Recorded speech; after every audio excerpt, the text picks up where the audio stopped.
Good morning guys. आज हम लोग पढ़ने वाले हैं 24 अगस्त के करंट अफेयर।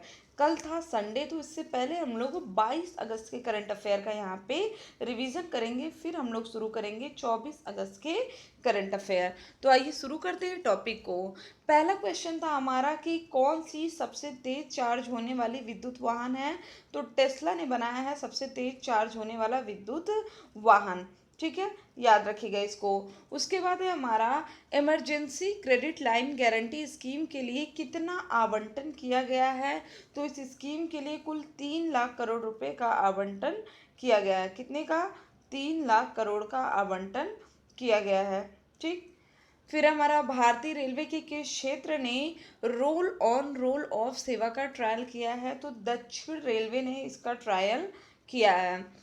नेक्स्ट है हमारा सीएमआई की रिपोर्ट के अनुसार जुलाई महीने में कितने लोगों की नौकरी चली गई, जो कि यहाँ पे सैलरी पाने वाले जो लोग थे। तो यहाँ पे सैलरी पाने वालों की बात करें तो कुल 50 लाख लोगों की नौकरी चली गई है। फिर हमारा tackling covid youth employment crisis in Asia and Pacific नामक रिपोर्ट किसने जारी किया है।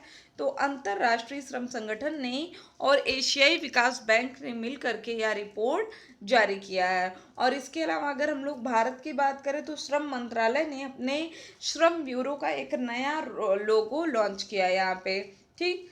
फिर हमारा भारतीय स्टेट बैंक के अर्थशास्त्रियों ने चालू वित्त वर्ष में देश की जीडीपी में कितने प्रतिशत की गिरावट की आशंका बताई है। तो 16.5% की गिरावट की आशंका बताई गई है। अगला हमारा कि कोरोना महामारी के विनाशकारी प्रभाव के बावजूद बांग्लादेश की जीडीपी में वित्त वर्ष 2019-20 जो कि इनका फाइनेंशियल ईयर जुलाई से जून तक होता है, कितनी बढ़ोतरी हुई है। तो 5.24% की बढ़ोतरी हुई है। नेक्स्ट है हमारा अमेरिका की मेजबानी में दुनिया का सबसे बड़ा युद्धाभ्यास 17 अगस्त को शुरू हुआ। इसका नाम क्या है? जिसका नाम है रिम ऑफ द पैसिफिक। इसमें कुल कितनी कंट्री भाग ले रही हैं? तो कुल 30 देश इसमें भाग ले रहे हैं। ठीक। नेक्स्ट है हमारा कि स्वच्छता सर्वेक्षण 2020 में पहले स्थान पे कौन है? इंदौर है। सर्वश्रेष्ठ गंगा टाउन कौन सा है? बनारस है। याद रखिएगा। चलिए अब हम लोग बात करेंगे आज के पहले क्वेश्चन की। पहला क्वेश्चन हमारा, हाल ही में किस संस्थान ने नई शिक्षा नीति 2020 के प्रस्तावों को अपनाते हुए अपने परिसर में शास्त्रीय एवं लोक कला अकादमी की शुरुआत किया है? किसने? आईआईटी खड़गपुर ने किया है। ठीक है। अब बात आई है आईआईटी की, तो याद रखिएगा एरिया जो रैंकिंग हुआ है इसमें नंबर 1 पे किस आईआईटी को चूज किया है। तो आईआईटी मद्रास को चूज किया गया है। ठीक है। इसके अलावा माइक्रो प्रोसेसर बनाने के लिए एक प्रतियोगिता रखी गई है। ठीक। तो यहाँ पे सबसे पहला जो स्वदेशी विकसित माइक्रो प्रोसेसर था जिसका नाम शक्ति है, उसको किसने डेवलप किया था? तो आईआईटी मद्रास ने डेवलप किया था। ठीक है। अब आपके लिए क्वेश्चन है कि पोर्टेबल हॉस्पिटल जो कि कोविड में मैंने आपको पढ़ाया था, किसने डेवलप किया है? ठीक है, किस आईआईटी ने डेवलप किया है या किस संस्थान ने पोर्टेबल हॉस्पिटल को डेवलप किया है? ठीक। चलिए, तो यहाँ पे हम लोग बात कर रहे हैं कि आईआईटी खड़गपुर ने जो नई शिक्षा नीति आई है, ये भी आप सर्च करके पढ़ सकते हैं हमारे चैनल से। उसने अपने परिसर में शास्त्रीय एवं लोक कला अकादमी की शुरुआत किया है। यह अकादमी संगीत, ललित कला और अन्य प्रदर्शन कलाओं में प्रशिक्षण प्रदान करेगी। इस नई शिक्षा नीति में छात्रों में रचनात्मक सोच, तार्किक निर्णय और नवाचार की भावना को प्रोत्साहित करने पर बल दिया गया है। इसी से प्रेरणा लेते हुए आईआईटी खड़गपुर ने इसकी शुरुआत किया है। इसके अलावा जो राष्ट्रीय शिक्षा नीति 2020 में शिक्षा की पहुंच, समानता, गुणवत्ता, वहनी शिक्षा और उत्तरदायित्व जैसे मुद्दे पर विशेष ध्यान दिया गया है। ठीक। अगला हमारा, भारत के किस अंतरिक्ष मिशन ने चंद्रमा की कक्षा में एक साल पूरा किया है? तो किसने पूरा किया है? चंद्रयान 2 ने किया है। ठीक है, याद रखिएगा इसको। अच्छा, चंद्रयान के अलावा क्या चर्चा में आया है? मंगलयान आया है। क्यों? क्योंकि मंगलयान ने अपने जो सैटेलाइट है, उपग्रह है, उसमें फोबोस की एक पिक्चर भेजी है। ठीक, तो इसको याद रखिएगा। चलिए अब यहाँ पे हम लोग डिटेल और देखते हैं। 20 अगस्त को इसरो ने कहा है कि चंद्र अभियान चंद्रयान 2 ने चंद्रमा की कक्षा में 1 वर्ष पूरा कर लिया। चंद्रयान 2 को 7 और वर्षों तक चालू रखने के लिए ईंधन पर्याप्त है। भारत का दूसरा चंद्र मिशन है चंद्रयान 2, जिसे 22 जुलाई 2019 को आंध्र प्रदेश के सतीश धवन अंतरिक्ष केंद्र से लॉन्च किया गया था। ठीक, याद रखिएगा इसको। और अगर हम लोग पहले चंद्रयान मिशन की बात करें तो इसको 2008 में शुरू किया गया था। ठीक, तो पहला चंद्रयान मिशन 2008 में, दूसरा हो गया हमारा 2019 में। इसके अलावा अगर हम लोग भारतीय स्पेस एजेंसी की बात करें तो ये भी याद रखिएगा, मिशन गगनयान, जिसे भारत 2022 में लॉन्च करेगा और पहली बार अपनी स्पेस एजेंसी से अपने अंतरिक्ष यात्री को स्पेस में भेजेगा। ठीक है, चलिए अगला हमारा कि जनजाति बच्चों को उनकी मातृभाषा में पढ़ाने के लिए किस राज्य ने नमथ बसई कार्यक्रम चलाया है। तो लिटरेसी रेट हाई है वहाँ पे। इसके अलावा वहाँ पे विश्व की सबसे बड़ी पक्षी मूर्ति पाई गई है। ठीक है, बनाई गई है। तो अब आप बताइए कि कौन सा राज्य है। तो इसमें से राइट आंसर क्या हो जाएगा हमारा, असम हो जाएगा राइट आंसर। ऑप्शन नंबर 1 हो जाएगा राइट आंसर। ठीक है, देखते हैं यहाँ पे, इस कार्यक्रम को समग्र शिक्षा केरल द्वारा कार्यान्वित किया जा रहा है। इस कार्यक्रम में आदिवासी बच्चों के लिए घर पर ही शिक्षा की जरूरत को महसूस करके सैकड़ों आदिवासी बच्चों को ऑनलाइन कक्षाओं से जोड़े रखने में सफलता पाई गई है। इस कार्यक्रम के अंतर्गत एसएसके ने विशेष रूप से 50 लैपटॉप वितरित किए हैं। प्री रिकॉर्डेड कक्षाएं एक यूट्यूब चैनल के माध्यम से संचालित की जाती हैं। तो केरल के अट्टापड़ी में 192 बस्तियों के अधिकांश आदिवासी बच्चों को इन कक्षाओं से जोड़ा गया है। यहाँ पे 3 जनजाति भाषाओं में कक्षाएं दी जा रही हैं। इसमें इरुला भाषी बच्चों की संख्या सबसे अधिक है। इसके बाद मुडुका, इसके बाद कुरुम्बा। अगला क्वेश्चन क्या क्रिएट हो सकता है, आपसे पूछ सकता है, हाल ही में चर्चित इरुला, मुडका और कुरुप्पा किससे संबंधित है। तो अगर आप ये क्वेश्चन पढ़े रहेंगे और वन लाइनर ही ना पढ़ के पूरा डिटेल पढ़े रहेंगे तो आप हमेशा से टिक कर सकते हैं अच्छे से कि ये एक भाषा है, आदिवासी बच्चों की भाषा है, आदिवासी भाषा है। ठीक, नमत बसई क्या है, एक इरुला भाषी नाम है जिसका अर्थ होता है हमारी भाषा। ठीक, जैसे उसका नाम क्या था, नमथ बसई कार्यक्रम, मतलब हमारी भाषा कार्यक्रम। आदिवासी बच्चों को उनके भाषा में पढ़ाया जा रहा है। ठीक है, चलिए नेक्स्ट बात करते हैं, हाल ही में किसे भारत का नया चुनाव आयुक्त बनाया गया है। तो राजीव कुमार को बनाया गया है नया चुनाव आयुक्त।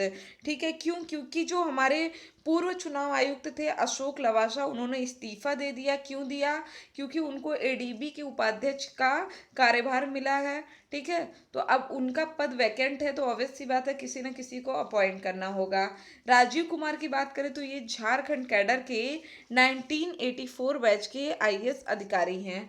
ठीक, 2019 में उन्होंने वित्त सचिव के रूप में इन्हें नियुक्त किया गया था, पिछले साल जुलाई में। ठीक है, अपने कार्यकाल के दौरान उन्होंने 10 सार्वजनिक क्षेत्र के बैंकों को 4 में विलय कराने में प्रमुख भूमिका निभाई थी। आपको पता है कि बैंकों का विलय, जो बैंक मर्जर हुआ है, काफ़ी बड़े लेवल पे हुआ है।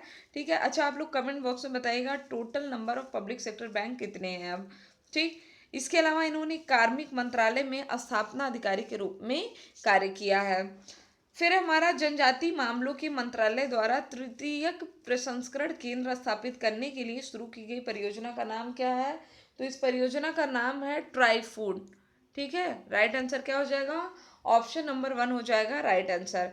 केंद्रीय जनजाति मामलों के मंत्री अर्जुन मुंडा द्वारा जनजाति मामलों के मंत्रालय के अंतर्गत आने वाले ट्राइफेड की ट्राई फूड परियोजना के तृतीय प्रसंस्करण केंद्रों का वर्चुअली लॉन्च किया गया है। इस परियोजना को महाराष्ट्र के रायगढ़, छत्तीसगढ़ के जगदलपुर में शुरू किया गया है। इसमें जनजातीय उद्यमशीलता को बढ़ावा देने में मदद मिलेगी। ठीक, किसने शुरू किया है, तो खाद्य प्रसंस्करण मंत्रालय के सहयोग से जनजाति मामलों के मंत्रालय द्वारा इस परियोजना को कार्यान्वित किया जा रहा है। ठीक है, अब ऐप आ गया है, तो जिन लोगों ने अभी तक ऐप को इंस्टॉल नहीं किया है वो ऐप को इंस्टॉल कर लेंगे। इसके अलावा रेटिंग और रिव्यू देना ना भूलेंगे। चलिए, फिर हमारा किस राज्य ने सभी सेवारत और सेवानिवृत्त सैनिकों को ग्राम पंचायत संपत्ति कर से छूट देने की घोषणा किया है। ठीक, तो यहाँ पे महाराष्ट्र ने इसकी घोषणा किया है कि जो भी उनके यहाँ हैं उनको इस तरह का छूट दिया जाएगा। जो भी रक्षा वीरता पुरस्कार के प्राप्त करता है उनके आश्रितों को एक आवासीय भवन के लिए ग्राम पंचायत संपत्ति कर से छूट प्रदान की गई है। फिर हमारा किस दिन को विश्व वरिष्ठ नागरिक दिवस के रूप में मनाया जाता है, तो यहाँ पे 21 अगस्त को मनाया जाता है। ठीक है, वरिष्ठ नागरिकों की परिस्थितियों के बारे में जागरूकता फैलाने के उद्देश्य से इसको मनाया जाता है। इस दिवस के द्वारा समाज के प्रति वरिष्ठ नागरिकों के योगदान, उनका आभार व्यक्त किया जाता है और इसकी शुरुआत अमेरिकी राष्ट्रपति रोनाल्ड रीगन ने किया था। कब? 19 अगस्त 1988 को घोषणा पत्र पर हस्ताक्षर करके इसकी शुरुआत की गई थी। ठीक है, बाद में अन्य देशों ने अपने यहाँ वरिष्ठ नागरिकों को सम्मान देने के लिए इस प्रकार की घोषणा किया। और होता क्या है कि 14 दिसंबर 1990 को 21 अगस्त को संयुक्त राष्ट्र ने वरिष्ठ नागरिक दिवस के रूप में घोषित कर दिया। अगला हमारा भारतीय अक्षय ऊर्जा दिवस में किस दिन मनाया जाता है, तो भारतीय अक्षय ऊर्जा दिवस मनाया जाता है 20 तारीख को। ठीक है, 20 तारीख को मनाया जाता है। अक्षय ऊर्जा संसाधनों के महत्व को चिन्हित करने के लिए इसको मनाया जाता है। भारत सरकार ने देश को ऊर्जा की एक अस्थायी मात्रा प्रदान करने हेतु विकास अथवा नवीकरणीय ऊर्जा स्रोतों के महत्व से अवगत कराया। ठीक है, और इस दिवस की शुरुआत कि कब की गई थी, तो 2004 में। 2004 में ही पहली बार दार्जिलिंग टी को जीआई टैग मिला था। ठीक है, याद रखिएगा। अगला हमारा, हाल ही में गोपाल स्वामी अय्यर कस्तूरी रंगन का निधन हो गया। वह किससे संबंधित थे, तो ये क्रिकेट से संबंधित थे। इनका जन्म हुआ था 12 अक्टूबर 1930 को चेन्नई तमिलनाडु में, और इनके करियर की शुरुआत रणजी ट्रॉफी 48-49 सीजन में मैसूर से हुई थी। ठीक है, मतलब 1948-49 सीजन में इन्होंने मैसूर में रणजी ट्रॉफी में अपने करियर की शुरुआत किया। बाद में 1962-63 के बाद इन्होंने प्रथम श्रेणी की क्रिकेट से संन्यास ले लिया था। गोपाल स्वामी कस्तूरी रंगन एक तेज गेंदबाज थे जिन्होंने 36 प्रथम श्रेणी मैच खेले और मैसूर रणजी टीम की कप्तानी भी किया है। अगला हमारा, 19 अगस्त 2020 को राष्ट्रपति रामनाथ कोविंद ने भारत के किस पूर्व राष्ट्रपति को श्रद्धांजलि दिया, तो डॉक्टर शंकर दयाल शर्मा को श्रद्धांजलि दिया। इनका जन्म 1918 में हुआ था, 19 अगस्त 1918 में। ठीक, 1918 में गांधी जी ने कौन सा आंदोलन चलाया था, असहयोग आंदोलन चलाया था। ठीक, 1947 में स्वतंत्रता प्राप्ति के बाद स्वतंत्र भारत के राजनीतिक वातावरण में सक्रिय हो गए ये, और उन्होंने राज्य तथा राष्ट्रीय स्तर पर कई महत्वपूर्ण राजनीतिक पदों पर कार्य किया। शंकर दयाल शर्मा ने 1992 से 97 तक देश के 9वें राष्ट्रपति के तौर पर कार्य किया। 1984 में आंध्र प्रदेश का राज्यपाल नियुक्त किया गया था।